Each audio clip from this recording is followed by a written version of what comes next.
Hello বন্ধুরা, welcome back to my channel. তোমরা সবাই কেমন আছো? আশা করি ভালো আছো। আমিও ভালো আছি। দেখো, আজ অনেক দিন পর আমি তোমাদের কাছে এসেছি। মানে যাই হোক, অনেকদিন তোমাদের ভিডিও দেওয়া হয়নি, একটু অসুবিধায় পড়েছিলাম। তো দেখো, এই যে আমি রেডি হয়েছি, যে ব্যাগপত্র, তা আমরা যাচ্ছি আজকে দেশের বাড়িতে। আমি মামুনি বাপি আজকে দেশের বাড়িতে যাচ্ছি, কারণ মামুনির মানসিক একটা পুজো আছে। ওখানে 4 দিন কাটাবো। আর ওখানে আমি কি করি না করি বা পুজো সব কিছু ছোটো করে হলেও ভিডিও তোমাদের সাথে শেয়ার করব। তো এখন বেশি কথা বলবো না, বেরোবো। তো চলো, আমার সাথে থাকো এবং ব্লগটা দেখতে থাকো, আশা করি ভালো লাগবে। এ দেখো বন্ধুরা, আমরা টোটোতে উঠে গেছিলাম। টোটো করে স্টেশনে যাব। স্টেশন, এই যে বাপি এদিকে বসেছে, আমি আর মামুনি এদিকে বসেছিলাম।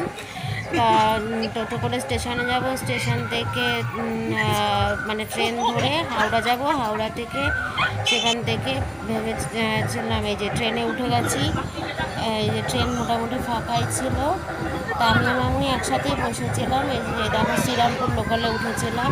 আর এই যে বাপি এদিকে বসে ফোন দেখছিল। তো ভেবেছিলাম আমরা ট্রেনে যাব, কিন্তু আর ট্রেনে যাওয়া হয়নি। যাই হোক, তোমাদের দেখাবো সেটা।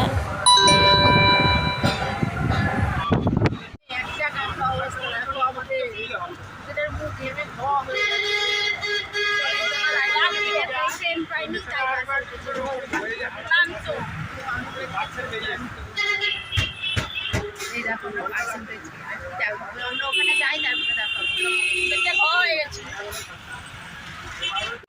পরের দিন আমরা বাস থেকে এই যে নরঘাটে নেমে গেছিলাম। এই যে আমাদের টোটো যে কাকুটাকে বলা হয়েছিল, সে এসেছে আমাদের নিতে। আর বাপি ওদিকে ফল কিনছিল দেশের বাড়ির জন্য। ওই যে বাপি ফল কিনছিল। এই যে আমরা টোটোতে উঠে গেছিলাম। তারপরে বাপি ফল কেনা হয়ে গেছে। তারপরে আমরা টোটোতে উঠে এখন যাচ্ছি দেশের বাড়িতে। আর তো যাই হোক, আমরা অপেক্ষা করছিলাম বাপির জন্য। মামনি কি বলছে শোনো, দেখো। যাই হোক, আর প্রচণ্ড গরম লাগছে। এই যে মামনির কথা শোনো। এই যে মাজা কিনেছি, মাজা খেতে খেতে যাবো। দেখো, এটা হচ্ছে দেশের বাড়ি যাওয়ার পথের রাস্তা। এই যে গ্রামের সাইডে তোমাদের সাথে ছোট্ট করে শেয়ার করলাম। মানে অনেকটা ভিতরে তো দেশের বাড়িটা, সেই জন্য তোমাদের সাথে শেয়ার করলাম। আশা করি ব্লগটা ভালো লাগবে।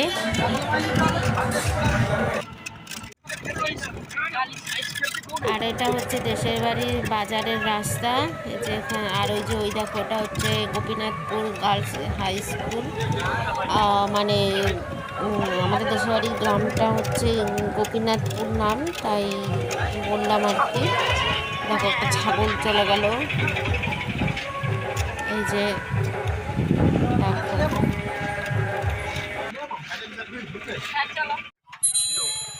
দেখো, এটা হচ্ছে গোপীনাথপুর হাই স্কুলের মাঠ। আর এই যে সামনে একটা পুকুর মতনও রয়েছে। দেখো, অনেকটা বড়ই আর কি মাঠটা। আর ওই যে ওই হাই স্কুলটা, এই যে টোটো করে বাপি আর মামুনি আমাকে দেখিয়ে নিয়ে গেল। তো দেখো, আমরা দেশের বাড়িতে ঢুকে যাওয়ার পরে এই যে দেশের বাড়ির সামনে এই যে ধান ক্ষেত, ধান চাষ করেছে এখানে। আর এই দেখো, চারিদিকে প্রকৃতিকটা এরকম। এই যে আম গাছ, এই যে একটা নিম গাছ, ফুটে রয়েছে জবা ফুল, শিম গাছ। এই দেখো, এই যে এইটা হচ্ছে দেশের বাড়ির সামনে একটা মন্দির। এই দেখো, রঙের বাঁধাকপি হয়েছে। দেখো বন্ধুরা, এটা হচ্ছে সাদা কুন্দ ফুল গাছ, ড্রাগন ফ্রুট গাছ, একটা জবা ফুল গাছ। এই যে জবা ফুলের কত কড়ি ধরেছে। আর এই দেখো, একটা ছোট্ট মন্দির, মানে তুলসী মন্ত্র মন্দির। আর এই যে আনারস গাছ। আজকের মতন ব্লগটা এখানেই শেষ করলাম। আশা করি ভালো লাগবে।